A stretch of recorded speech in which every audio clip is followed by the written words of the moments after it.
رسول اللہ رسول اللہ رسول اللہ رسول اللہ الحمدللہ الصلاۃ والسلام علی رسول اللہ وعلی آلہ واصحابہ اجمعین اما بعد رب اشرح لی صدری ویسر لی امری واحلل عقدۃ من لسانی یفقہوا قولی۔ سیرت النبی کا درس جیسا کہ اس مسجد میں پچھلے 3 ہفتے سے چل رہا ہے، اور اس میں پچھلے ہفتے ہم نے رسول اللہ صلی اللہ علیہ وسلم کے نسب کے بارے میں کچھ باتیں پڑھی تھی کہ آپ صلی اللہ علیہ وسلم کس نسب سے اور کس شجرے سے آتے ہیں۔ کیونکہ بات آپ صلی اللہ علیہ وسلم کی پیدائش سے پہلے کی چل رہی ہے، تو اس ٹائم کے بارے میں ایک بہت ضروری بات یہ بھی ہے کہ اس ٹائم جو لوگ موجود تھے وہ کس مذہب کے ماننے والے تھے، یا اگر وہ دین ابراہیم پہ تھے تو کس شکل میں دین ابراہیم اس ٹائم باقی بچا تھا۔ کیونکہ جب ہم یہ چیزیں پڑھ لیں گے تو ہم کو سمجھ میں آئے گا کہ اصل میں جب توحید کی دعوت آپ صلی اللہ علیہ وسلم نے دیا، تو اس توحید کی دعوت میں اور یہ جو آپ صلی اللہ علیہ وسلم نے بتایا، جو سکھایا، اس میں اور پرانے ٹائم پہ جو لوگوں نے اپنے طرف سے جو دین بنا لیا تھا اس میں اور اس میں کتنا زیادہ فرق ہے۔ جیسے قرآن میں اللہ تعالیٰ نے فرمایا ہے کہ اللہ نے جو ہر قوم کی طرف ہر جگہ اپنا ایک رسول اور اپنا ایک پیغام پہنچانے والا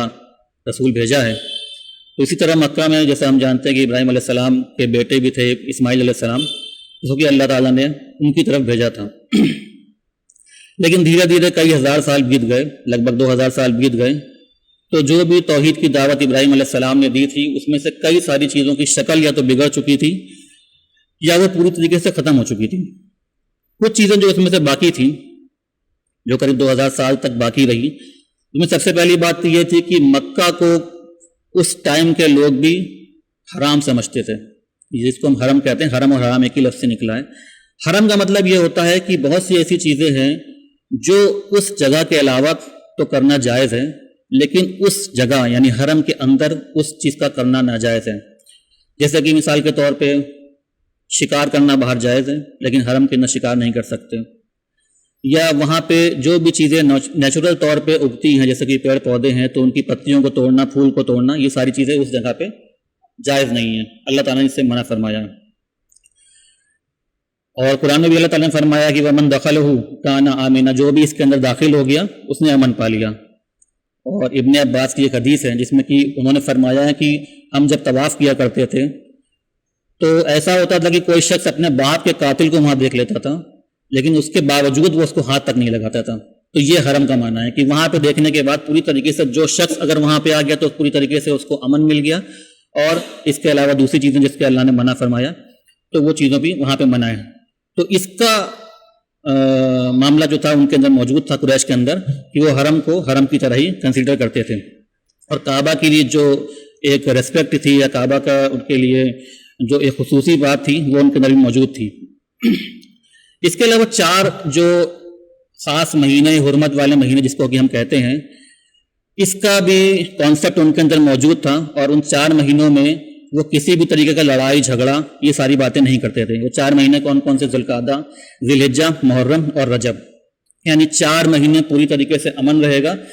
اس 4 مہینے میں جو بھی کام کرنا ہو آپ کر سکتے ہیں، یعنی جو تجارت کرنی ہے وہ بھی کر سکتے ہیں، کارواں کہیں لے جانا ہو یہ بھی کر سکتے ہیں۔ تو یہ اصل میں ایک طریقے سے ان کے لیے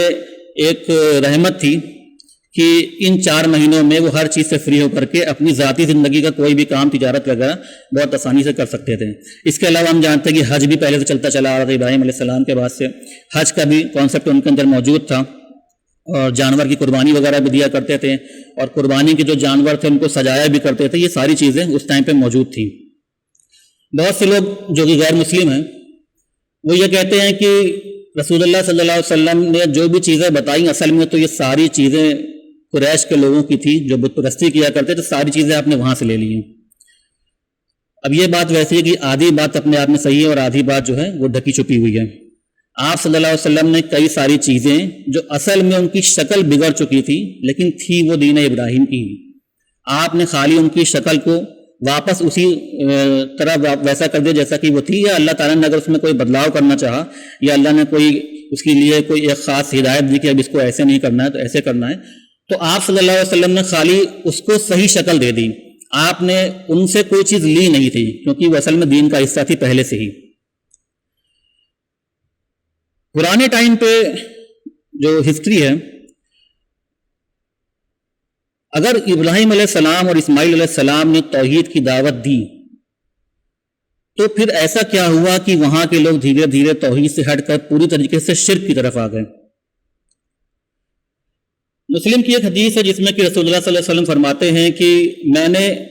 عمرو بن لہی الخزائی کو دیکھا کہ وہ جہنم کی آگ میں بھاگتا ہوا پھر رہا ہے اور اس کی جو اتڑیاں ہیں پیٹ کی وہ کٹی ہوئی ہیں، یعنی بہت ہی عجیب عذاب کی حالت میں دیکھا۔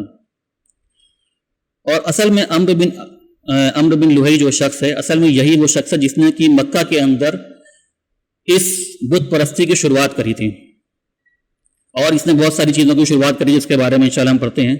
کہ ایک تو بت پرستی کی شروعات کری تھی، اس کے علاوہ بہت ساری جسے کہتے ہیں کہ اندھ وشواس، جو چیز جن کا حصہ نہیں ہے اس کو ماننا۔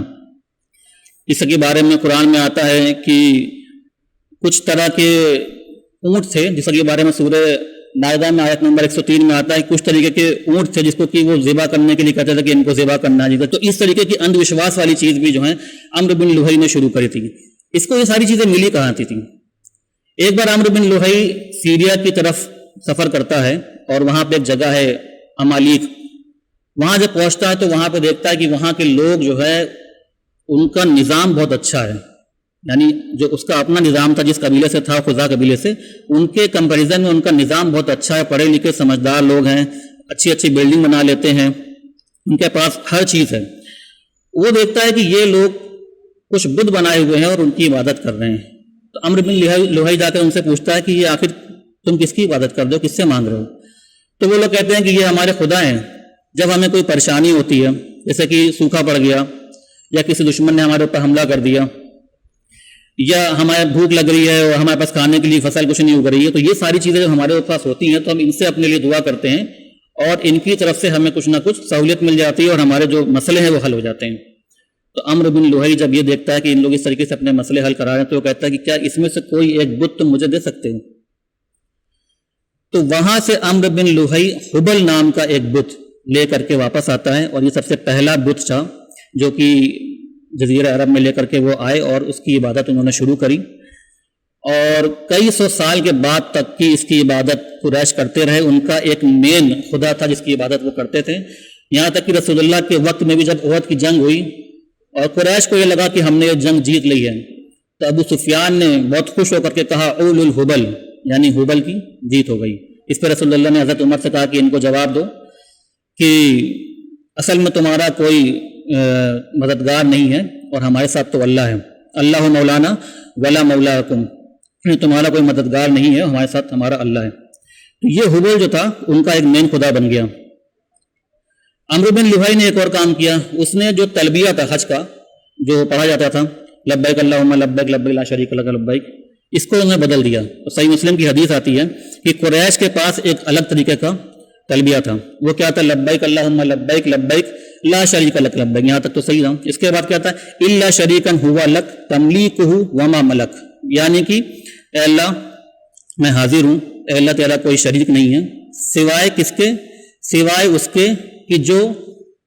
جس کو تو نے اپنے لیے رکھا ہو، یا جس کے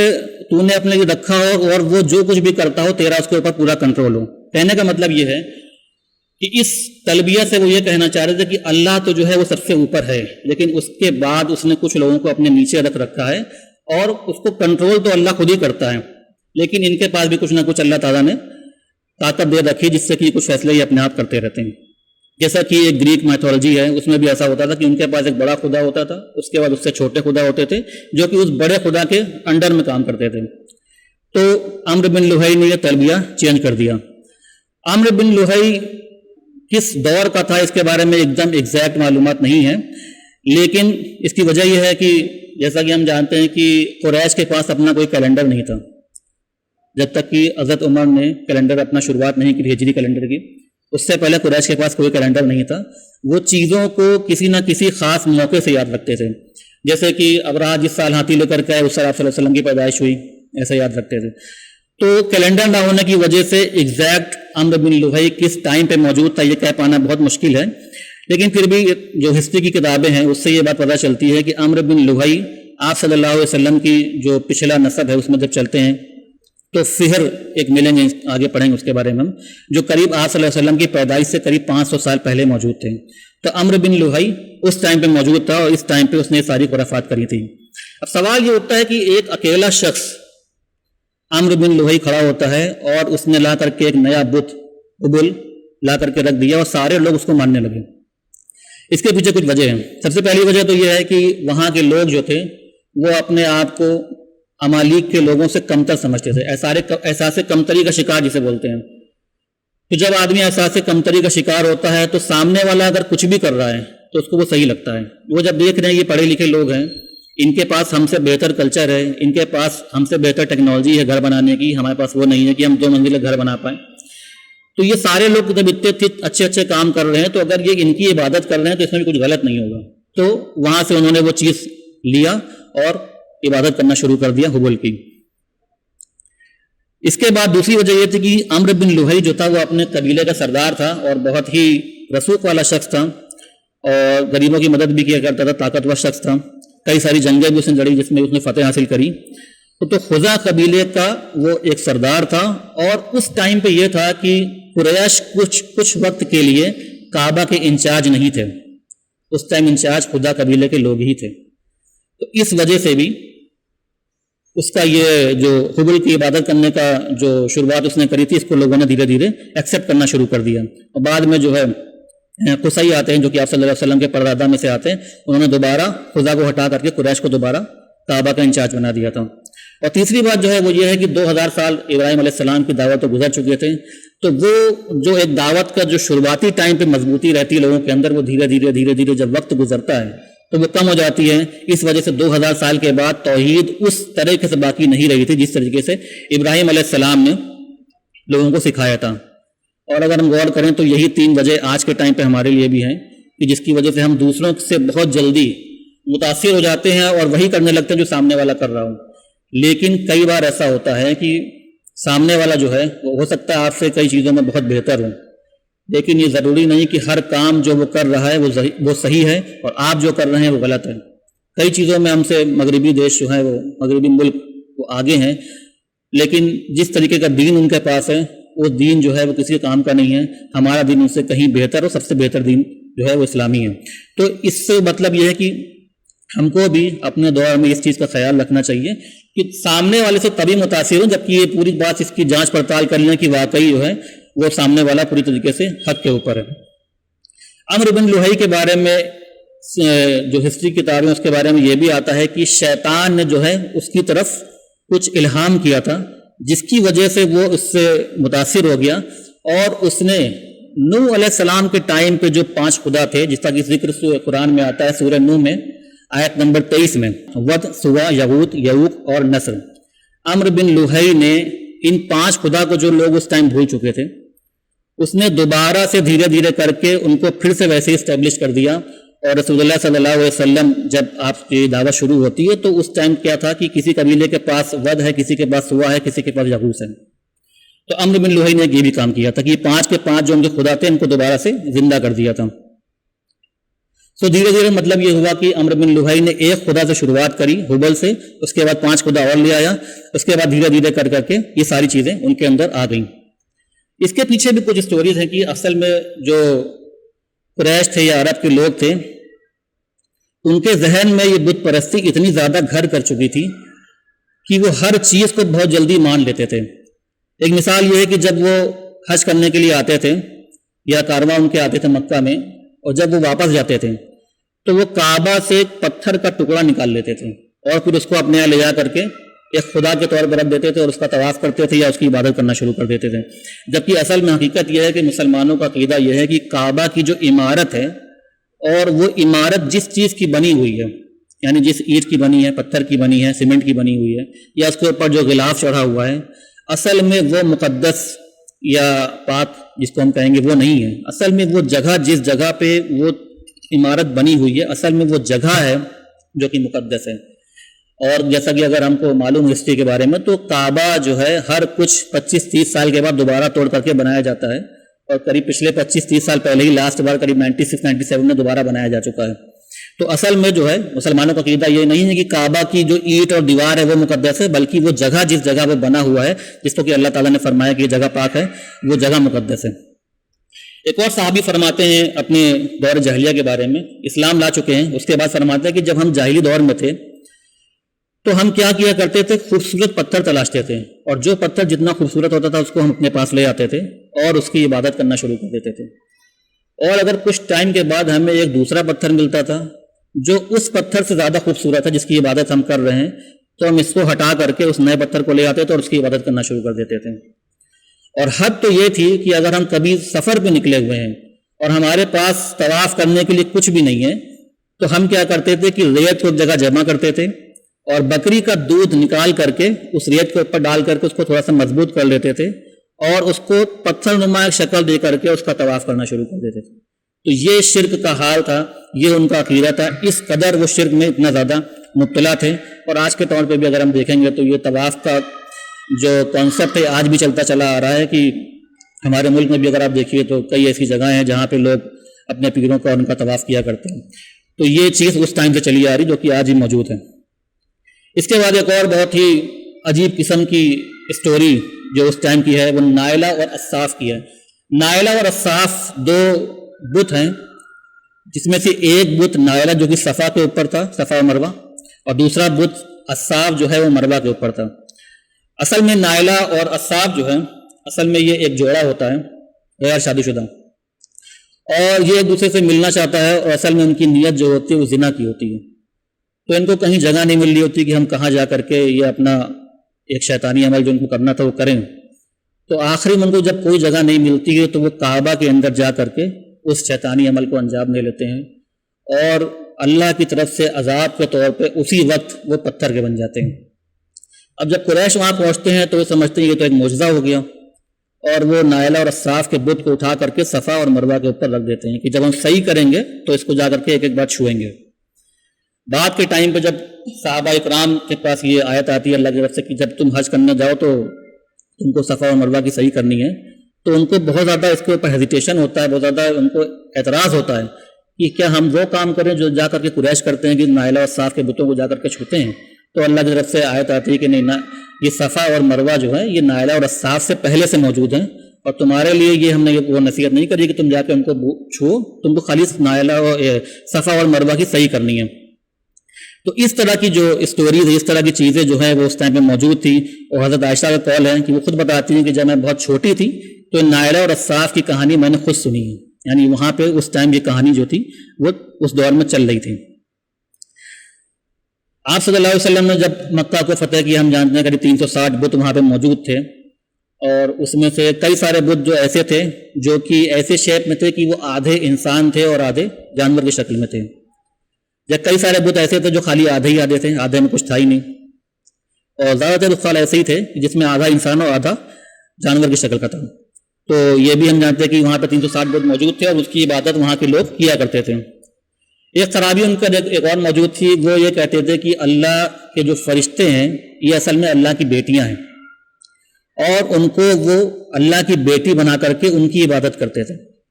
اور یہ قرآن میں بھی آیا ہے, اس بات میں ذکر آتا ہے کہ جو تم نے کیا اللہ کے لیے بیٹیوں کو چنا جبکہ تم اپنے لیے بیٹے چاہتے ہو. ایک خرابی اور سب سے بڑی خرابی جو تھی ان کے اندر یہ تھی کہ ان کے پاس کوئی ایک ٹھوس عقیدہ نہیں تھا جس کو ان کو عمل کرنا ہے یا فالو کرنا ہے. اور جو بھی مذہب یا جو بھی دین ایسا ہو جس کے پاس کوئی عقیدہ نہ ہو اور اس کے پاس تمام طرح کے خدا موجود ہوں, اور جتنے لوگ موجود ہوں وہ اپنی مرضی کے خدا کی عبادت کرتے ہوں, اور ان کے پاس اپنے لیے ایک الگ ہی طرح کا کانسیپٹ ہو, یعنی وہ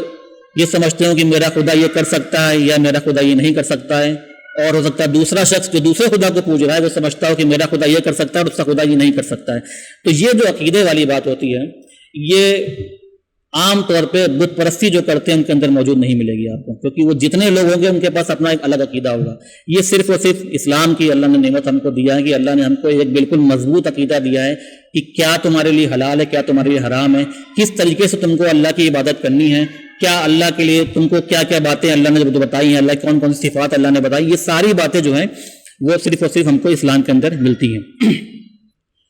تو یہ ساری خرافات اس ٹائم پہ عرب کے لوگوں کے اندر موجود تھی، لیکن اس کے باوجود کچھ لوگ ایسے تھے جو ابھی بھی دین ابراہیم پہ چل رہے تھے. حالانکہ ان کی تعداد بہت زیادہ کم تھی اور ان کو سیرت نگاروں نے حنفاء کہا ہے، جو کہ حنیف کی جمع ہے، جس کا کہ مطلب ہوتا ہے کہ پلٹ جانے والا، یعنی کہ شرک سے جو پلٹ گیا وہ حنیف ہے، اور اگر اس کی تعداد جمع کے طور پر کی تو حنفاء کہا جاتا ہے. ان کی تعداد بہت کم ہے. اس میں سے ایک بہت ہی فیمس قس ابن سعید ہے، جو کہ بہت زیادہ بوڑھے تھے، قریب 80-90 سال کی عمر تھی جب رسول اللہ کی عمر 20 سال قریب تھی، اور آپ صلی اللہ علیہ وسلم نے ان کو دیکھا تھا. ایک بار وہ حج کے موقع پر آتے ہیں اور قریش کو جو ہے ان کے دین کے اوپر، یعنی جس طریقے سے وہ بتوں کی عبادت کر رہے تھے، بہت زیادہ بھرا برا کہتے ہیں.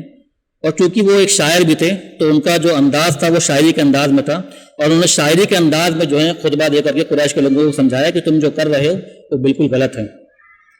انہوں نے کہا کہ اے قریش کے لوگوں، میری بات کو سنو، اور جو میری بات کو سنے گا اسی کو فائدہ ہوگا، کیونکہ جو بھی زندہ ہے ضرور اس کو ایک دن مرنا ہے،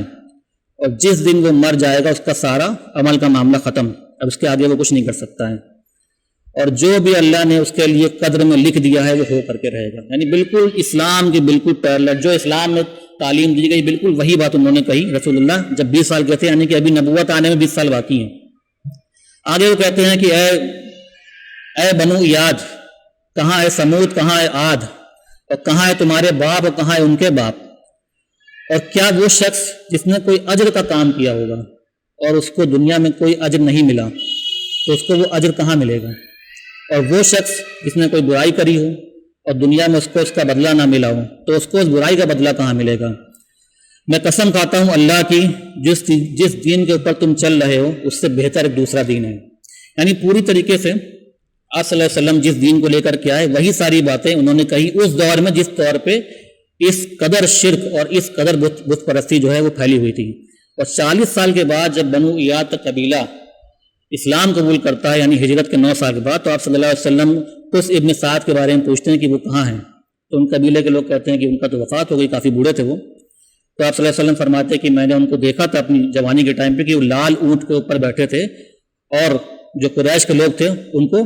تبلیغ کر رہے تھے. تو یہ ایک اس ٹائم پہ موجود تھے. اس کے علاوہ 4 حنفاء بہت ہیں جو کہ بہت امپورٹنٹ ہیں، جو کہ ہماری سیرت کا ایک حصہ بھی ہیں. اور وہ 4 جو تھے، ایک بار قریش نے اپنے قبیلے کے باہر ایک میلہ ٹائپ کا لگا اور سارے کے سارے لوگ وہاں چلے گئے، صرف 4 لوگ وہاں باقی رہ گئے. اور وہ 4 لوگ جب اکٹھا ملتے ہیں دیکھتے ہیں کہ ایک دوسرے کو کہ بھائی یہ بھی نہیں گئے ہم بھی نہیں گئے، تو پوچھتے ہیں تمہارا کیا مسئلہ ہے.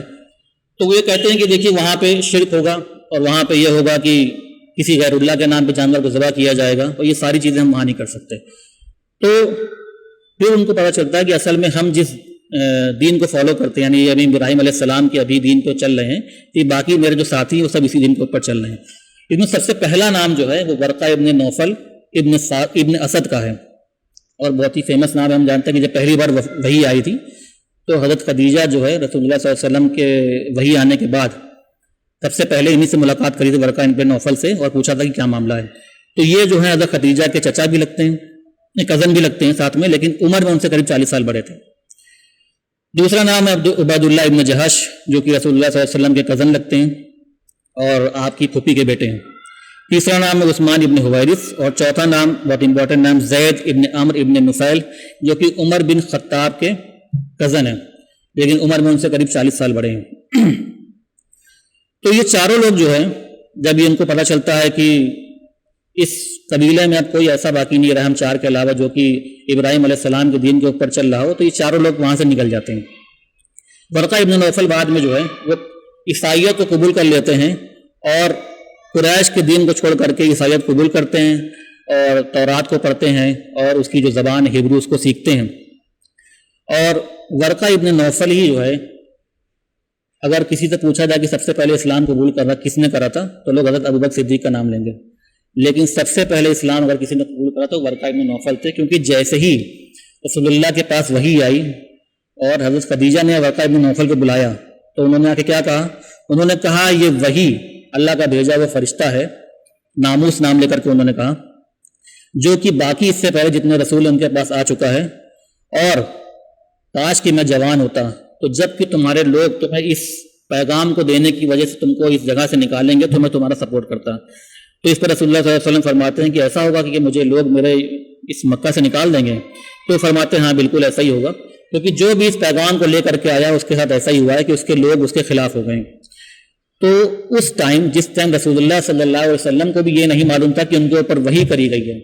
ان کو ابھی یہ معلوم نہیں تھا کہ ان کو رسول بنایا گیا، اللہ نے ان کو رسول بنایا ہے، اس ٹائم ورقہ ابن نوفل نے آپ صلی اللہ علیہ وسلم کی رسالت کو پہچان لیا اور اس کو قبول بھی کر لیا، اور یہ بھی کہا کہ اللہ تعالیٰ اگر مجھے زندگی دے گا تو میں آپ کا سپورٹ کروں گا۔ ورقہ ابن نوفل بہت ہی کم ٹائم اس کے بعد زندہ رہتے ہیں، یعنی آپ کے نبوت کے شروعاتی دنوں میں ہی ان کی وفات ہو جاتی ہے۔ تو اسلام میں سب سے پہلی وفات بھی ورقہ ابن نوفل کی ہی ہوئی ہے۔ عبید اللہ بن جہش،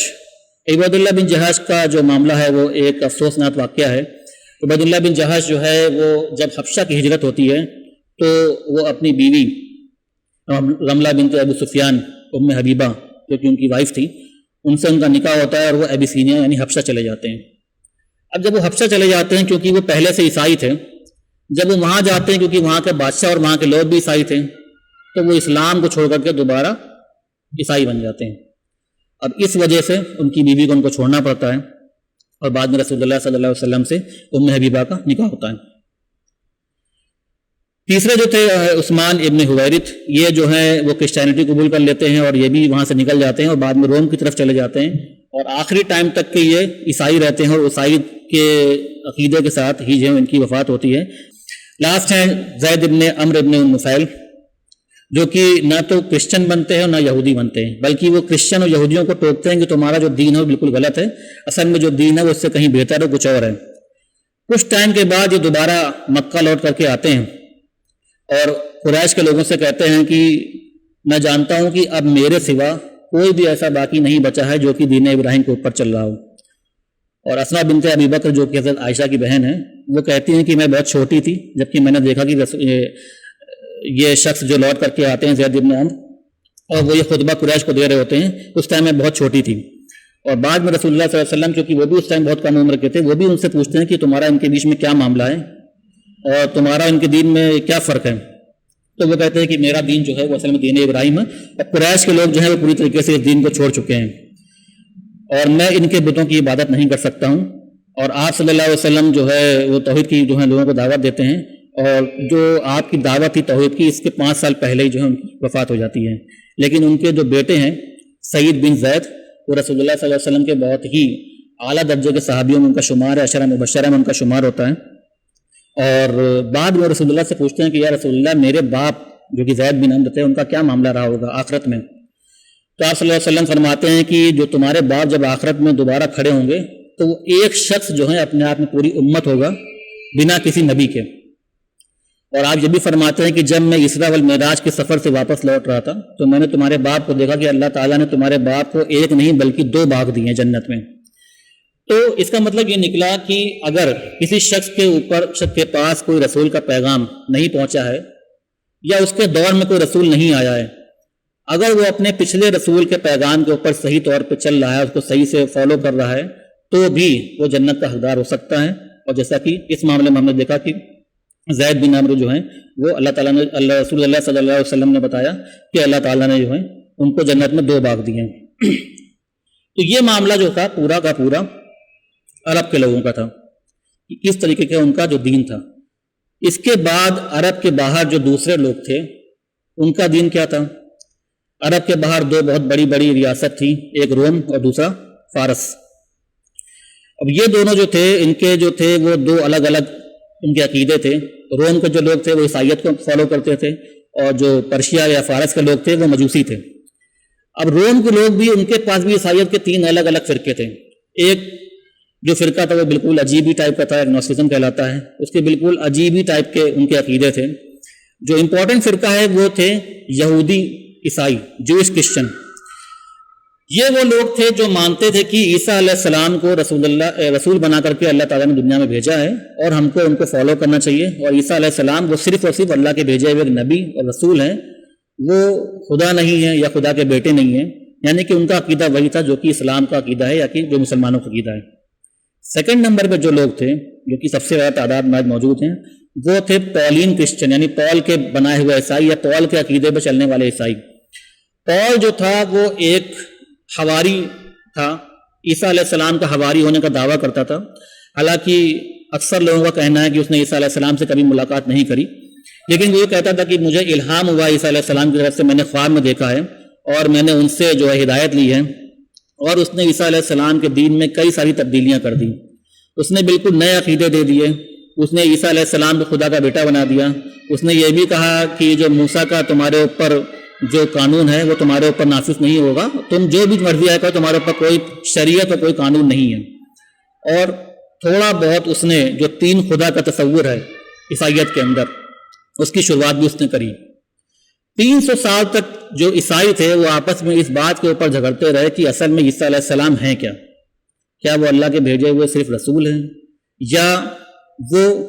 اللہ کے بیٹے ہیں، اور جو تین خدا کا تصور ہے وہ تصور جو ہے اپنے آپ میں صحیح ہے۔ اسی ٹائم پہ جو روم کے لوگ تھے، جو روم کے بادشاہ تھے، وہ سب کے سب بت پرست تھے اور عیسائیوں سے بہت زیادہ نفرت کرنے والے لوگ تھے۔ ان کا ایک بادشاہ نیرو جو تھا وہ تو اتنا زیادہ عیسائیوں سے نفرت کرتا تھا کہ عیسائیوں کو پکڑ پکڑ کے کبھی شیر کے پنجروں میں بند کر دیا یا ان کو زندہ جلا کر کے سڑک کے اوپر پورا باندھ دیا تاکہ سڑک کے اوپر روشنی ہو جائے۔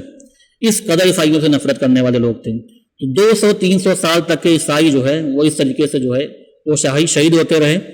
اور بہت زیادہ ظلم و ستم ہوتا رہا کہ آخری میں اللہ کی طرف سے ایک معجزہ ہوا، اور وہ معجزہ یہ ہوا کہ خود روم کا جو بادشاہ تھا وہ خود عیسائی ہو گیا۔ اس کا جی نام کانسٹنٹین تھا۔ اب کانسٹنٹین جب عیسائی ہو گیا تو ہوا یہ کہ جب بادشاہ کسی ملک کا خود کسی مذہب کو اپنا لیتا ہے تو جو رعایا ہوتی ہے وہ بھی دھیرے دھیرے اسی کو اپنانا شروع کر دیتی ہے۔ تو کانسٹنٹین کے عیسائی ہونے کی وجہ سے دھیرے دھیرے ان کی رعایا جو تھی وہ بھی عیسائی ہوتی چلی گئی، لیکن وہ جھگڑا جو تھا وہ ابھی بھی باقی تھا، یعنی عیسیٰ علیہ السلام خدا ہیں یا خدا کے بیٹے ہیں یا اپنے آپ میں خود خدا ہیں، یہ جھگڑا ابھی بھی باقی تھا۔ تو کانسٹنٹین نے کیا کیا، 325 عیسوی میں تمام لوگوں کو بلایا، بڑے بڑے جو عالم تھے، اور نیسیا جگہ جہاں پہ ان کو اکٹھا کرا اور کہا کہ اس کا فیصلہ کرتے ہیں کہ آخر مسئلہ ہے کیا،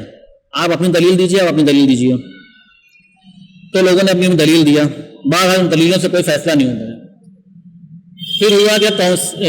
کانسٹنٹین نے کہا کہ ٹھیک ہے ہم اس کے اوپر ووٹنگ کر لیتے ہیں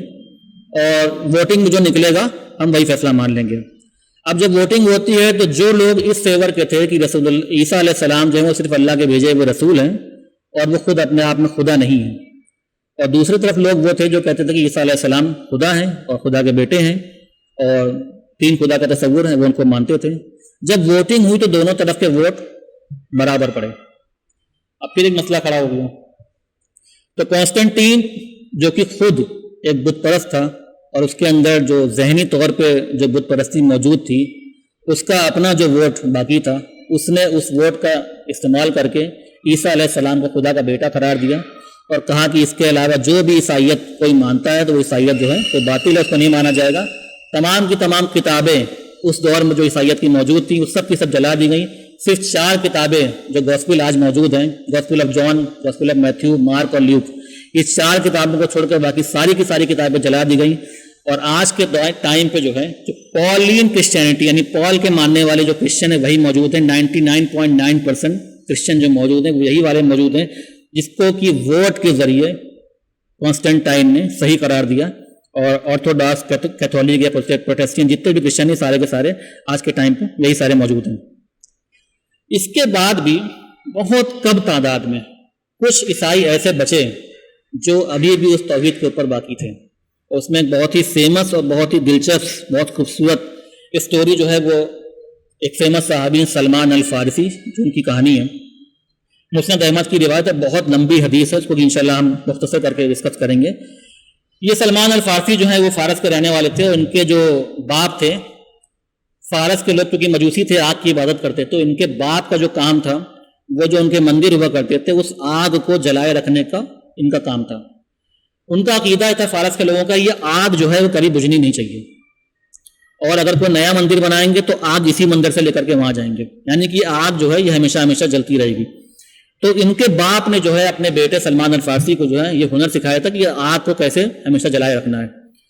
اب سلمان الفارسی جب اپنے گھر سے روز اس مندر کی طرف جاتے تھے تو راستے میں کرسچنوں کا ایک چرچ تھا،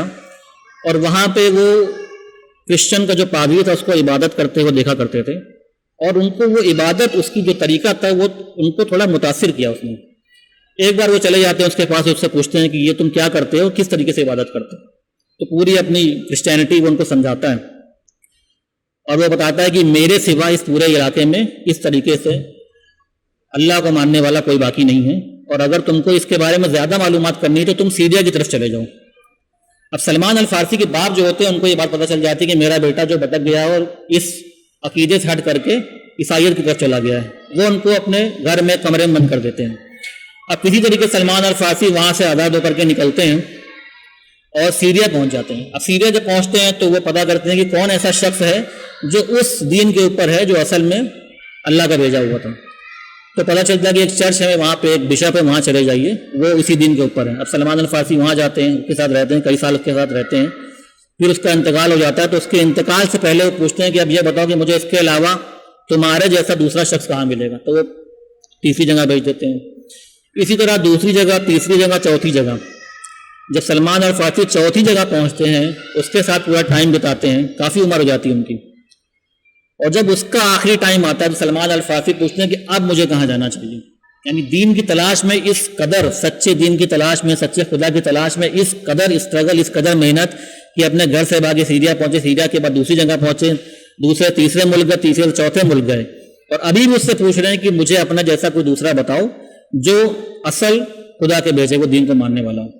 تو وہ کہتا ہے کہ میں آخری اس دنیا کے اندر بچا ہوا ہوں، اور میں اب کسی کو نہیں جانتا ہوں جو اللہ کے سچے دین کو فالو کرنے والا بچا ہو۔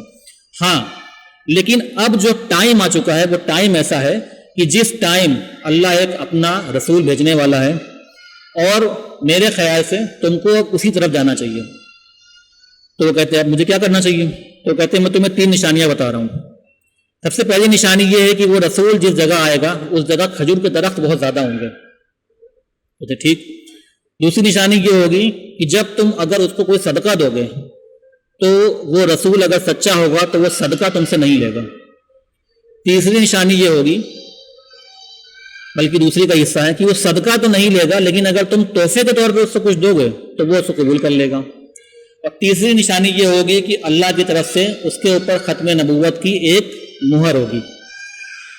تو سلمان الفارسی یہ تینوں تلاش کرتے ہوئے ان کے دماغ میں جو پہلی جگہ جاتی ہے وہ جاتی ہے خیبر، جہاں پہ سب سے زیادہ کھجور کے درخت ہیں۔ تو سلمان الفارسی کے پاس کچھ بھیڑ بکریاں ہوتی ہیں اور ایک قافلہ جا رہا ہوتا ہے۔ سلمان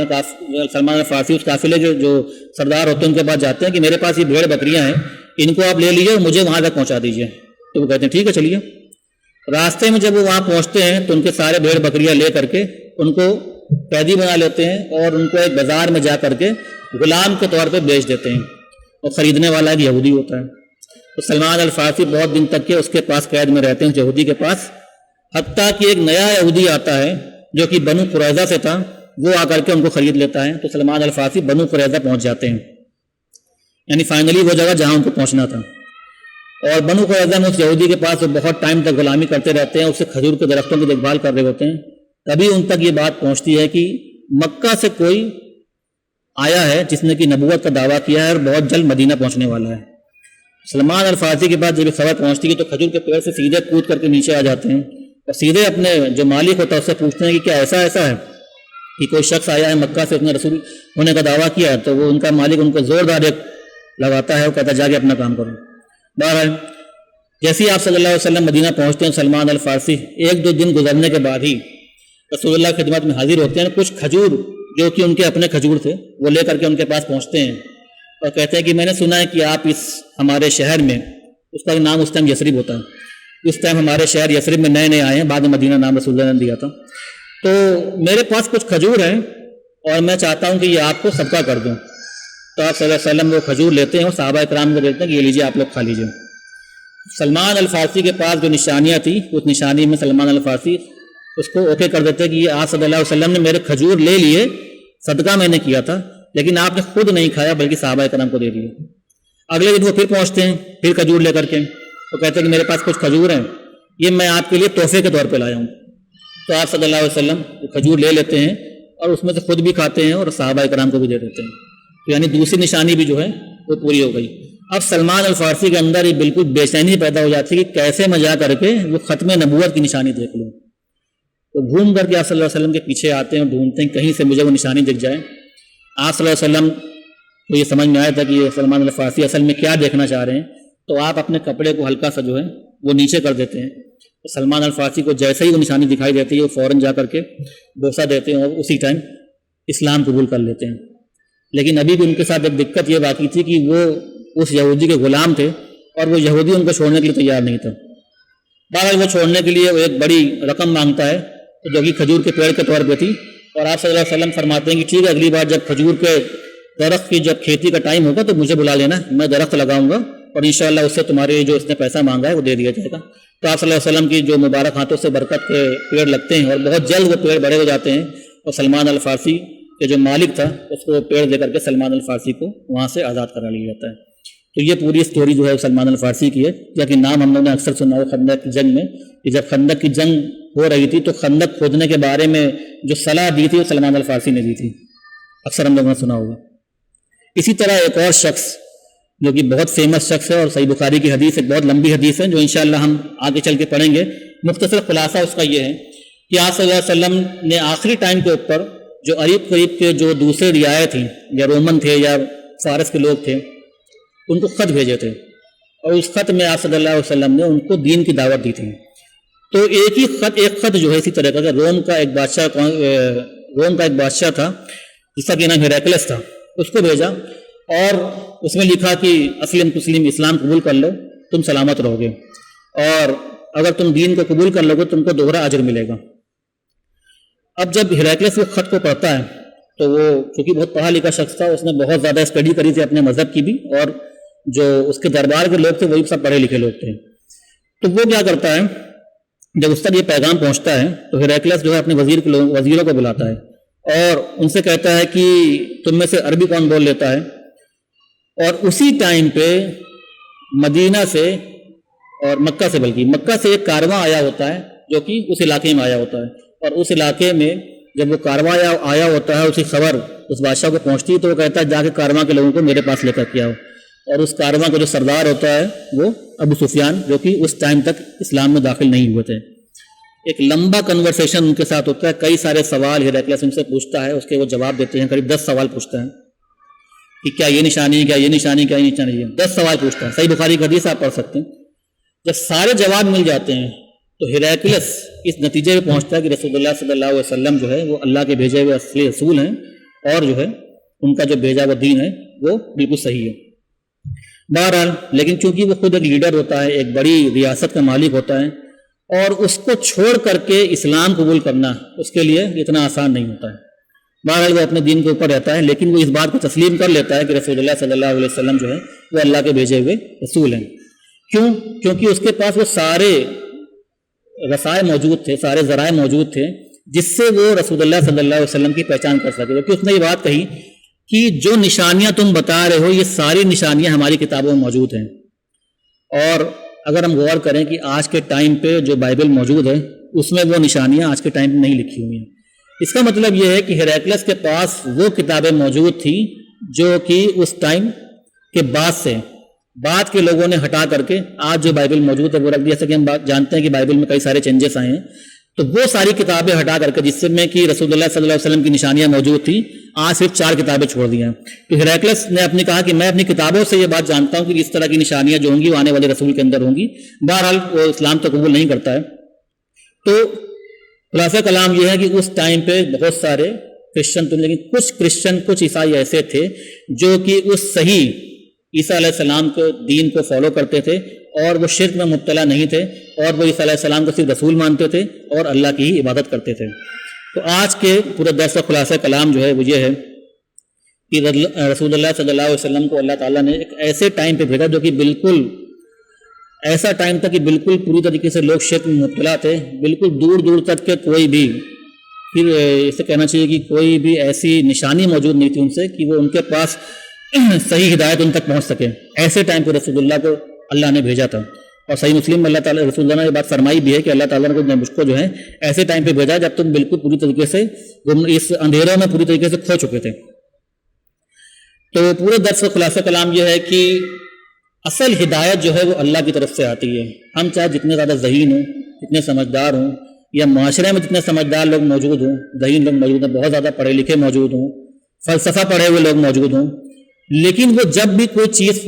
اپنے لیے اس کو اخذ کریں گے، کسی دین کو اخذ کریں گے، کوئی دین نیا بنائیں گے،